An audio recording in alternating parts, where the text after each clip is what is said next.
రేపు సూర్యాస్తమయానికి నేను సైంధవుడి తల తరగకపోతే నేనే చచ్చిపోతానన్నాడు.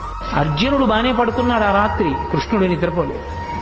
మహాభారతం చదివితే ఎంత భక్తపరాధీనుడు రా అనిపిస్తుంది. ద్రోణుడు వ్యూహం పన్ని ఎక్కడో దాస్తాడు సైంధవుణ్ణి. యుద్ధంలో అసలు అక్కడ దాకా వెళ్ళడం కుదరదు, ఎందుకంటే ద్రోణాది వీరులు ముందే ఉంటారు. స్వర్ణ కవచాన్ని అభిమంత్రించి కట్టాడు దుర్యోధనుడికి, వెళ్ళలేకపోయాడు అర్జునుడు. వెళ్ళలేకపోయి ద్రోణాచార్యుల వారే పెద్ద పర్వత శిఖరంలో ఎదురుగుండా నించుని శకట వ్యూహం పన్నాడు. శకట వ్యూహం పన్ని లోపల ఎక్కడో చిట్ట చివర దాచేశాడు సైంధవుణ్ణి. పొద్దున్నైపోయింది, మధ్యాహ్నం అయిపోయింది, పొద్దు ఒరిగిపోతోంది. యుద్ధం చేస్తూనే ఉన్నాడు, ఎక్కడికో వెళ్ళాలి, ఇంకా మొదట్లో ఉన్నాడు, వ్యూహాన్ని ఛేదించనే లేదు. అయిపోయింది, సూర్యాస్తమయ వేళ అయిపోయింది.